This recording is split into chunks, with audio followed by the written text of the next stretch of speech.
जनजातीय भाई बहन विकसित भारत के निर्माण के अहम सहभागी बनेंगे।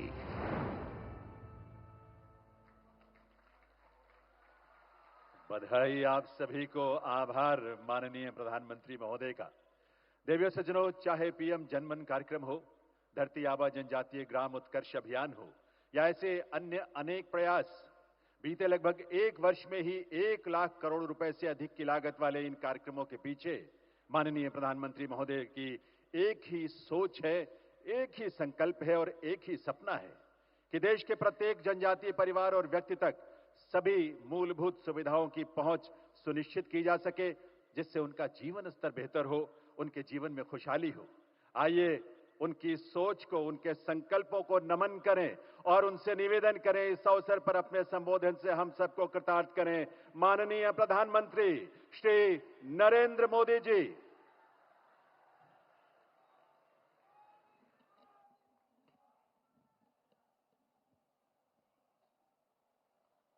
भारत माता की, भारत माता की, भारत माता की। मैं कहूंगा भगवान बिरसा मुंडा, आप कहिए अमर रहे, अमर रहे। भगवान बिरसा मुंडा, भगवान बिरसा मुंडा, भगवान बिरसा मुंडा। बिहार के राज्यपाल श्रीमान राजेंद्र अर्लेकर जी, बिहार के लोकप्रिय मुख्यमंत्री श्रीमान नीतीश कुमार जी, केंद्रीय मंत्रिमंडल के मेरे सहयोगी जुएल ओरांव जी, जीतन राम मांझी जी, गिरिराज सिंह जी, चिराग पासवान जी, दुर्गादास उइके जी, और हमारा सौभाग्य है कि आज हमारे बीच बिरसा मुंडा जी के परिवार के वंशज, वैसे आज उनके यहां बहुत बड़ी पूजा होती है, परिवार के अन्य सदस्य सब पूजा में व्यस्त है, उसके बावजूद भी बुधाराम मुंडा जी हमारे बीच आए। इतना ही हमारा सौभाग्य है कि सिद्धो कान्हो जी के वंशज मंडल मुर्मू जी भी हमारे साथ है। और मेरे लिए खुशी की बात है कि आज अगर मैं कहूं कि हमारा जो भारतीय जनता पार्टी का परिवार है, उसमें आज अगर कोई सबसे वरिष्ठ नेता है तो वो हमारे करिया मुंडा जी है। कभी लोकसभा के डिप्टी स्पीकर रहे, पद्म विभूषण से विभूषित है और आज भी हम लोगों का मार्गदर्शन करते हैं। और जैसे हमारे जुआल ओराम जी ने कहा कि वो मेरे लिए पितृतुल्य है, ऐसे वरिष्ठ करिया मुंडा जी आज विशेष रूप से झारखंड से यहां पधारे हैं।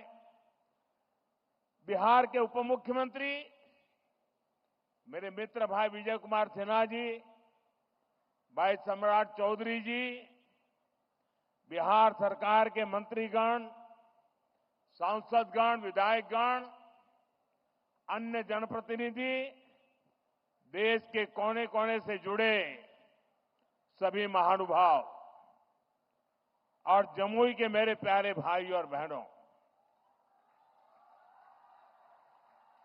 आज देश के अनेक मुख्यमंत्री, अनेक राज्यपाल, अनेक राज्यों के मंत्री, केंद्र सरकार के मंत्री हिंदुस्तान के अलग अलग जिलों में बहुत बड़े कार्यक्रम हो रहे हैं, उसमें वो मौजूद है।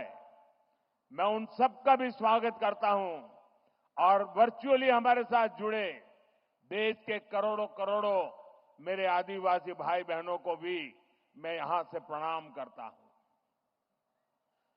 गीत दौर दुर्गा माई बाबा धनेश्वर नाथ के इस पवित्र धरती के नमन कर ही भगवान महावीर के ही जन्मभूमि पर अपने सबके अभिनंदन करी आज बहुत ही पवित्र दिन है।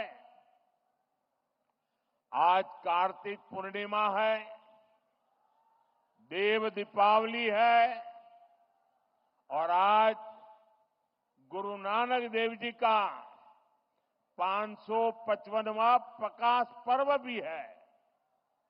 मैं सभी देशवासियों को इन पर्वों की बधाई देता हूं। आज का दिन हर देशवासी के लिए एक और वजह से ऐतिहासिक है।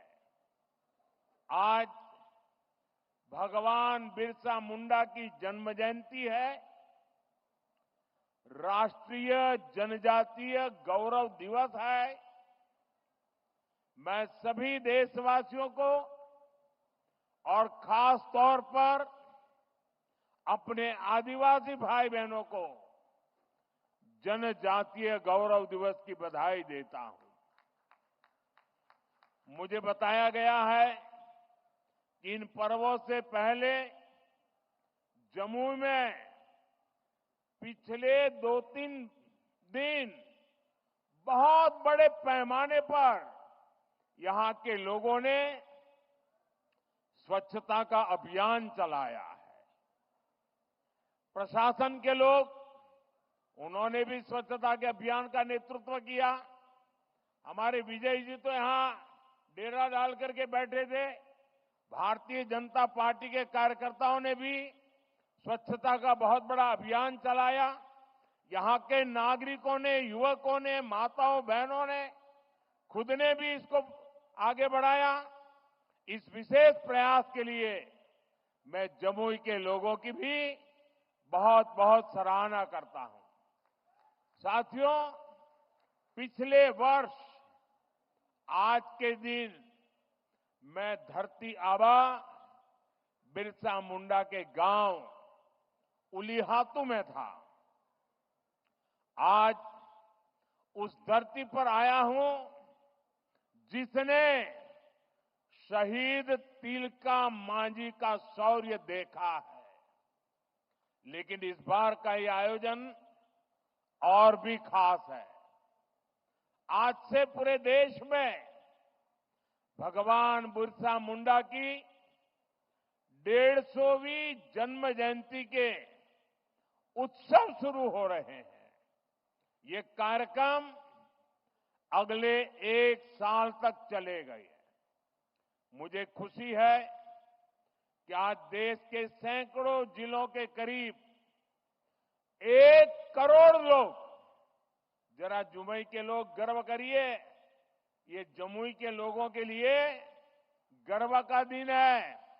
आज देश के 1 करोड़ लोग टेक्नोलॉजी के माध्यम से हमारे इस कार्यक्रम से जुड़े हैं, जमुई से जुड़े हैं।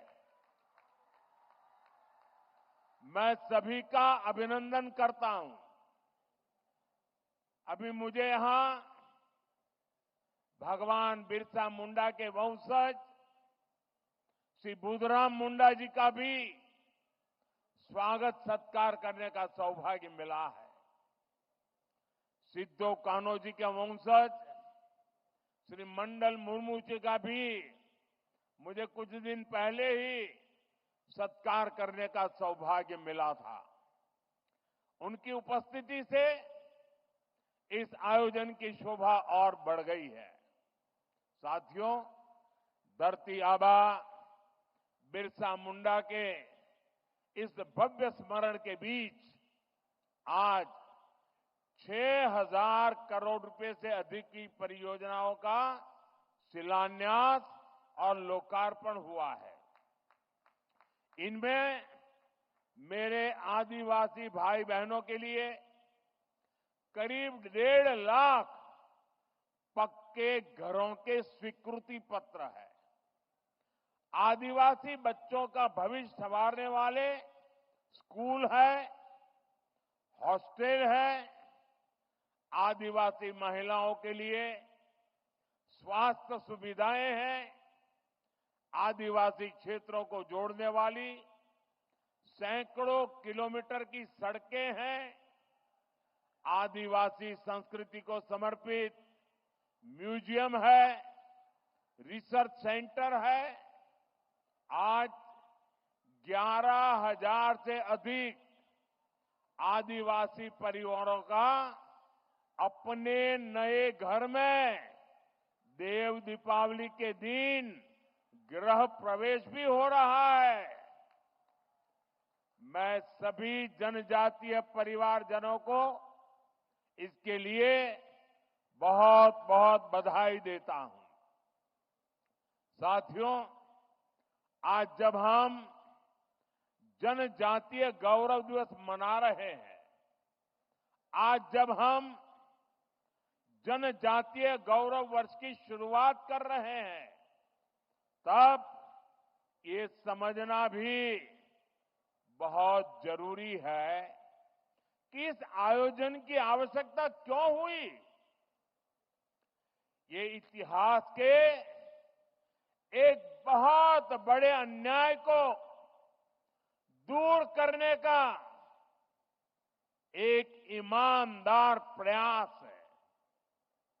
आजादी के बाद आदिवासी समाज के योगदान को इतिहास में वो स्थान नहीं दिया गया जिसका मेरा आदिवासी समाज हकदार था। आदिवासी समाज वो है जिसने राजकुमार राम को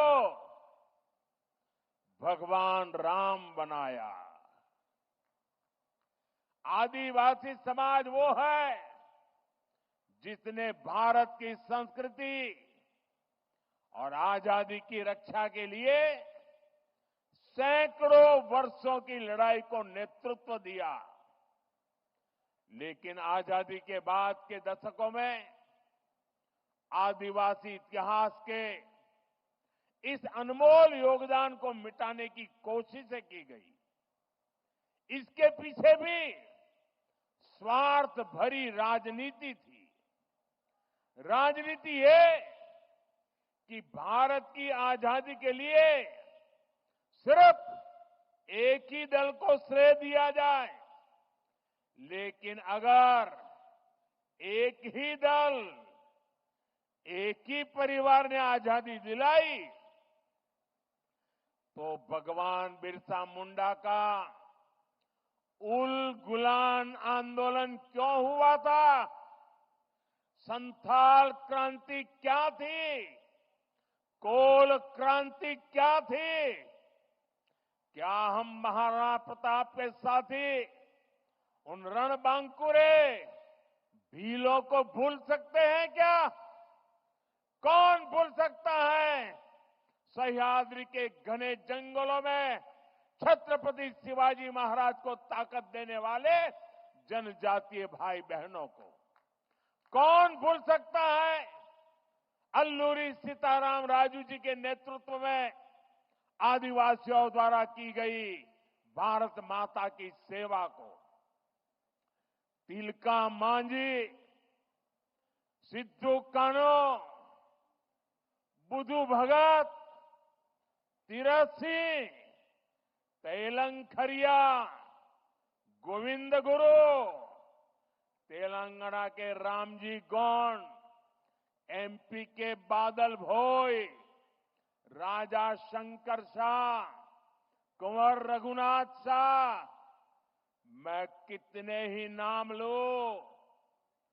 टंट्या भील, नीलांबर पीतांबर, वीर नारायण सिंह, दिवा किशुन सोरेन, जात्रा भगत, लक्ष्मण नाइक, मिजोरम की महान स्वतंत्रता सेनानी रोपुई लियानी जी, राजमोहिनी देवी, रानी गाइडिनल्यू, वीर बालिका कालीबाई, गोंडवाना की रानी दुर्गावती, ऐसे असंख्य असंख्य मेरे आदिवासी, मेरे जनजातीय शूरवीरों को कोई भुला सकता है क्या?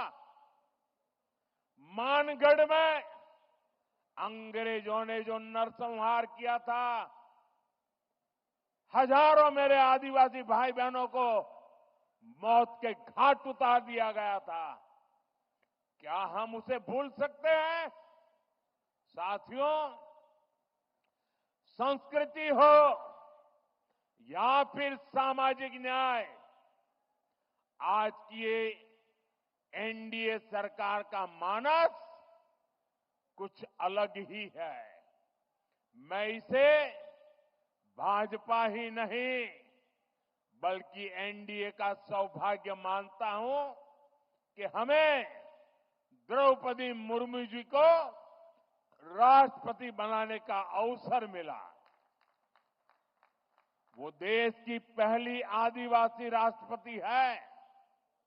मुझे याद है जब एनडीए ने द्रौपदी मुर्मू जी का राष्ट्रपति का उम्मीदवार बनाना तय किया तो हमारे नीतीश बाबू ने पूरे देश के लोगों को अपील की थी कि द्रौपदी मुर्मू जी को भारी मतों से जिताना चाहिए।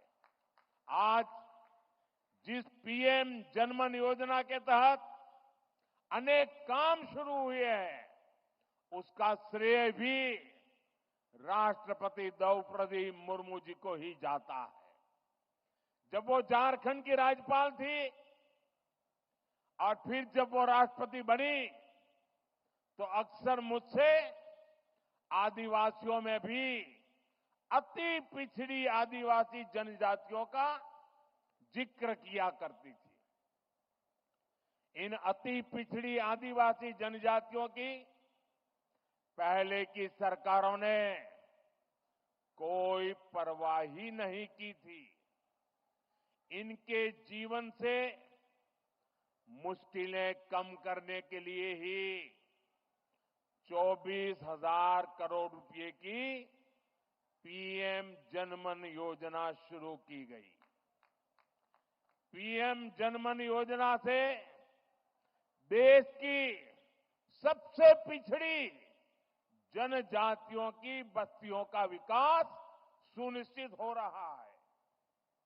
आज इस योजना को 1 साल पूरा हो रहा है। इस दौरान हमने अति पिछड़ी जनजातियों को हजारों पक्के घर दिए हैं। पिछड़ी जनजातियों की बस्तियों को जोड़ने के लिए सैकड़ों किलोमीटर की सड़कों पर काम शुरू हो चुका है। पिछड़ी जनजातियों के सैकड़ों गांवों में हर घर नल से जल पहुंचा है। साथियों, जिनको किसी ने नहीं पूछा, मोदी उनको पूजता है। पहले की सरकारों के रवैये के कारण आदिवासी समाज दशकों तक मूल सुविधाओं से वंचित ही रहा। देश के दर्जनों आदिवासी बाहुल्य जिले विकास की गति में बहुत पिछड़ गए थे। अगर किसी अफसर को सजा देनी हो, उसको पनिशमेंट देना हो, तो पनिशमेंट पोस्टिंग भी ऐसे जिलों में की जाती थी। एनडीए सरकार ने पुरानी सरकारों की सोच को बदल दिया। हमने इन जिलों को आकांक्षी जिले घोषित किया और वहां नए और ऊर्जावान अफसरों को भेजा। मुझे संतोष है, आज कितने ही आकांक्षी जिले विकास के कई पैरामीटर्स पर दूसरे जिलों से भी आगे निकल गए हैं। इसका बहुत बड़ा लाभ मेरे आदिवासी भाई बहनों को हुआ है। साथियों, आदिवासी कल्याण हमेशा से एनडीए सरकार की प्राथमिकता रहा है। ये अटल बिहारी वाजपेयी जी के नेतृत्व वाली एनडीए सरकार ही थी जिसने आदिवासी कल्याण के लिए अलग मंत्रालय बनाया। 10 साल पहले आदिवासी क्षेत्रों, आदिवासी परिवारों के विकास के लिए बजट 25,000 करोड़ रुपए से भी कम था। 10 साल पहले का हाल देखिए, 25,000 करोड़ से भी कम। हमारी सरकार ने इसको 5 गुना बढ़ाकर 1.25 लाख करोड़ रुपए पहुंचाया है। अभी कुछ दिन पहले ही देश के 60,000 से अधिक आदिवासी गांवों के विकास के लिए एक विशेष योजना हमने शुरू की है। धरती आबा जनजातीय ग्राम उत्कर्ष अभियान। इसके तहत करीब 80,000 करोड़ रुपए आदिवासी गांवों में लगाए जाएंगे। इसका मकसद आदिवासी समाज तक जरूरी सुविधाएं पहुंचाने के साथ साथ युवाओं के लिए ट्रेनिंग और रोजगार के अवसर बनाने का भी है। इस योजना के तहत जगह जगह ट्राइबल मार्केटिंग सेंटर बनेंगे। लोगों को होम स्टे बनाने के लिए मदद दी जाएगी, प्रशिक्षण दिया जाएगा। इससे आदिवासी क्षेत्रों में पर्यटन को बल मिलेगा और आज जो इको टूरिज्म की एक परिकल्पना बनी है, वो हमारे जंगलों में आदिवासी परिवारों के बीच में संभव होगा और तब पलायन बंद हो जाएगा, पर्यटन बढ़ता जाएगा। साथियों, हमारी सरकार ने आदिवासी विरासत को सहेजने के लिए भी अनेक कदम उठाए हैं। आदिवासी कला संस्कृति के लिए समर्पित अनेक लोगों को पद्म पुरस्कार से सम्मानित किया गया है। हमने रांची में भगवान बिरसा मुंडा के नाम पर विशाल संग्रहालय की शुरुआत की और मेरा तो आग्रह है, हमारे सभी स्कूल के विद्यार्थियों ने भगवान बिरसा मुंडा का ये जो संग्रहालय बना है उसे जरूर देखना चाहिए, स्टडी करना चाहिए।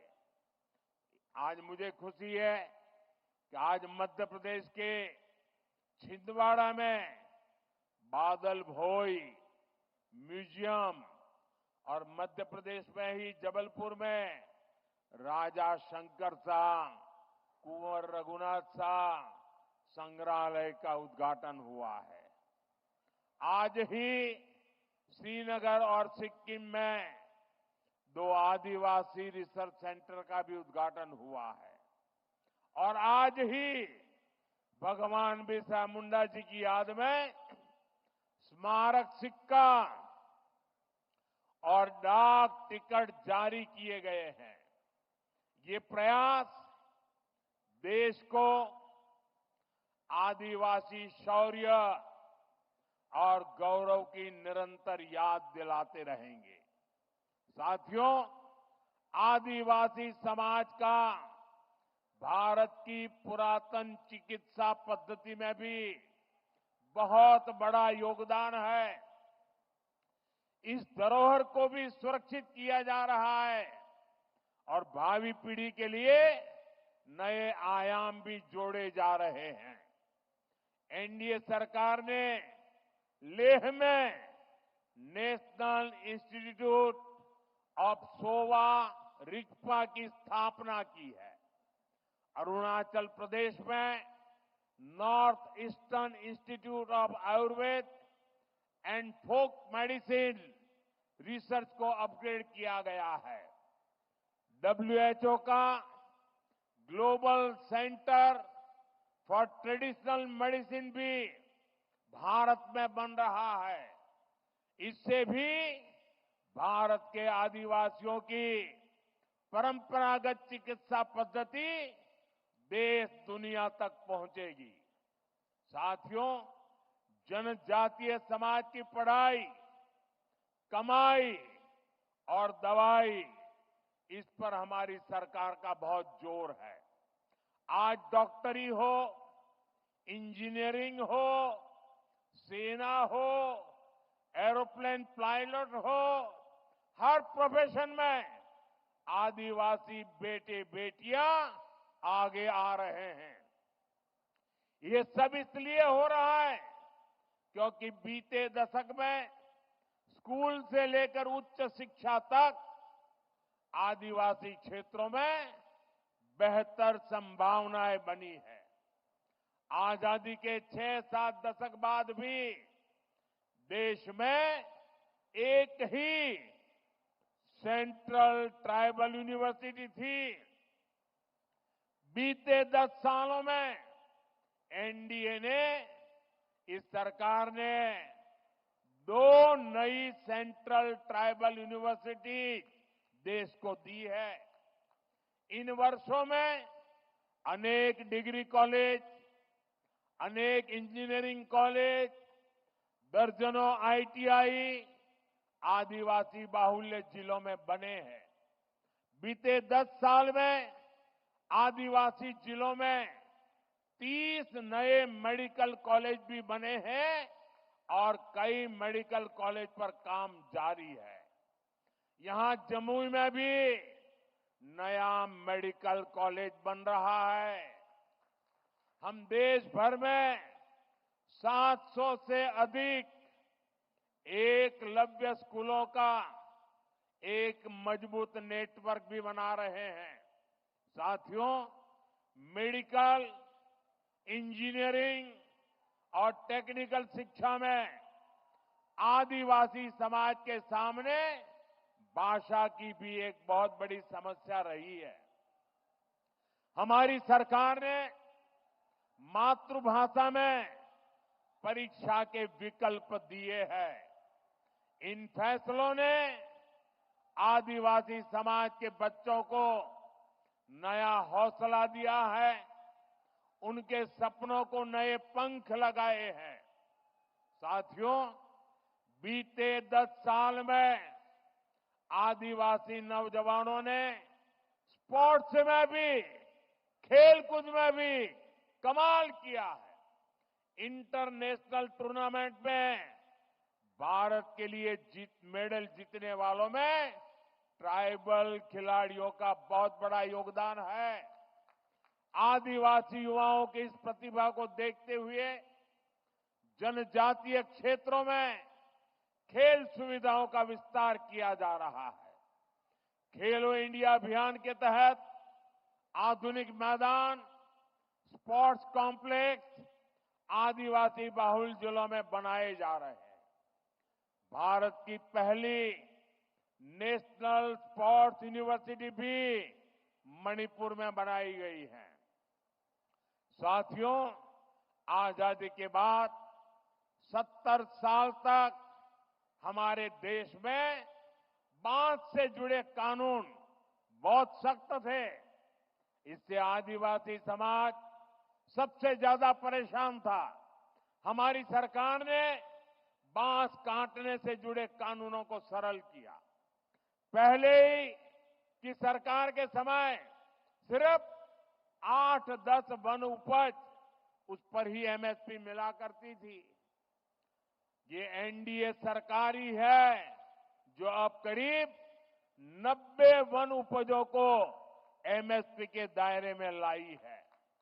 आज देश भर में 4000 से अधिक वन धन केंद्र काम कर रहे हैं। इनसे 12 लाख आदिवासी भाई बहन जुड़े हैं।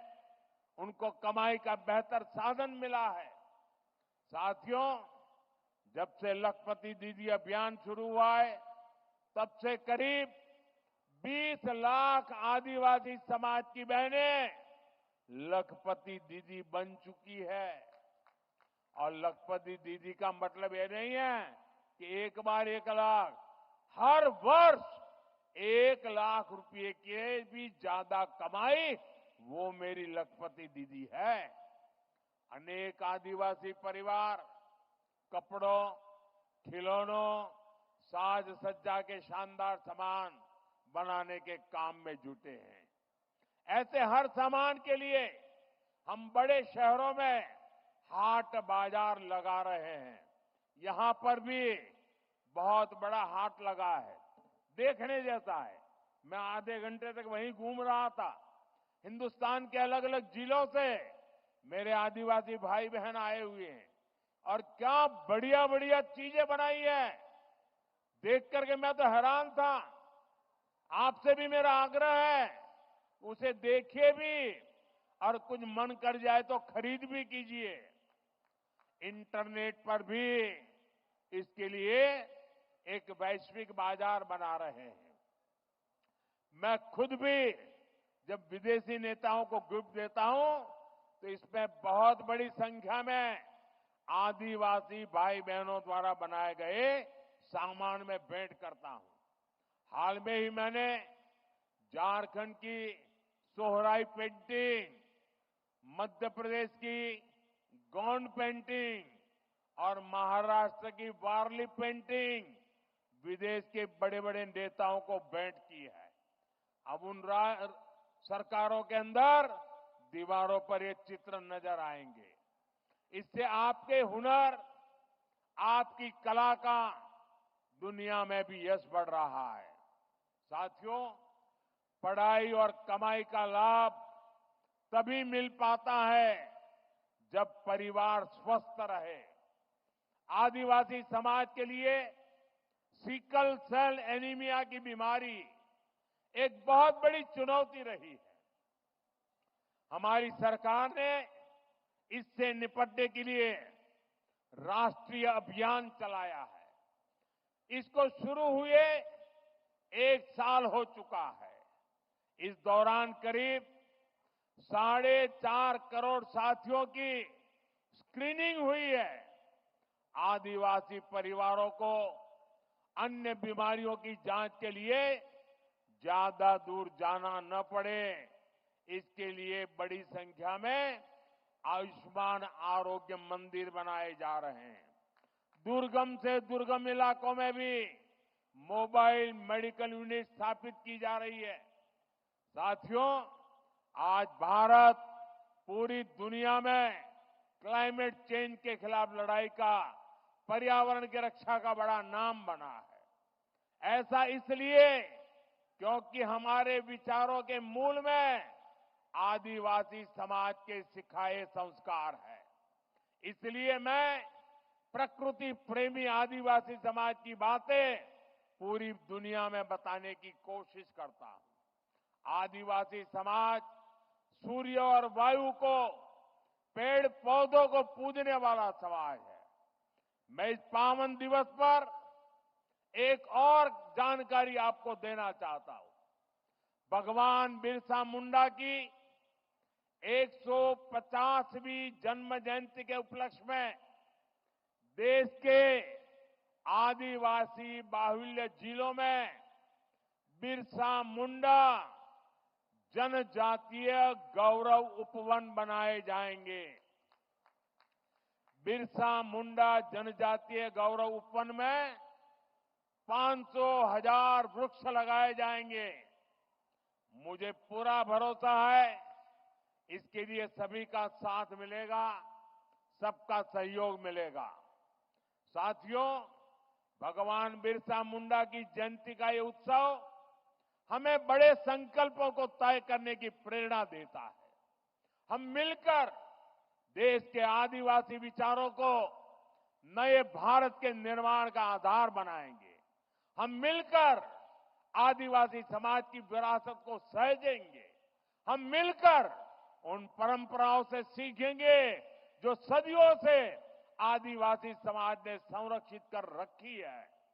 ऐसा करके ही हम सही मायने में एक सशक्त, समृद्ध और सामर्थ्यवान भारत का निर्माण कर पाएंगे। एक बार फिर आप सभी को जनजातीय गौरव दिवस की ढेर सारी शुभकामनाएं। मेरे साथ फिर से बोलेंगे, मैं कहूंगा भगवान बिरसा मुंडा, आप कहेंगे अमर रहे, अमर रहे। भगवान बिरसा मुंडा, भगवान बिरसा मुंडा, भगवान बिरसा मुंडा। बहुत बहुत धन्यवाद। बहुत बहुत आभार माननीय प्रधानमंत्री महोदय का। आइए हम सब अपने स्थान पर खड़े होकर करतल ध्वनि के साथ माननीय प्रधानमंत्री महोदय के प्रति कृतज्ञता व्यक्त करें, उनका आभार व्यक्त करें, जिन्होंने देश का नेतृत्व इस रूप में किया कि आज पूरी दुनिया भारत के इस गौरव को निहार रही है, आशा भरी दृष्टि से देख रही है।